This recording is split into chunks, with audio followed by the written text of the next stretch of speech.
আসসালামু আলাইকুম। আমি আজকে রুই মাছের মাথা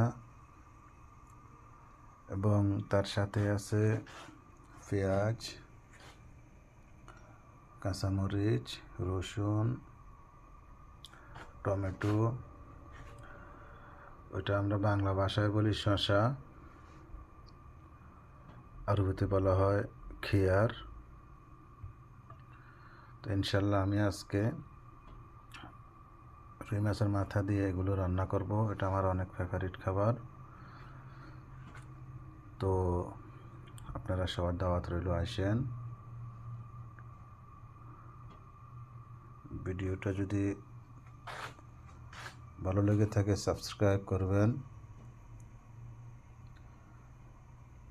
অনেক স্বাদ, রুই মাছের মাথা দিয়া শসা দিয়া রান্না করলে অনেক স্বাদ, সাথে ধন্যবাদ আছে।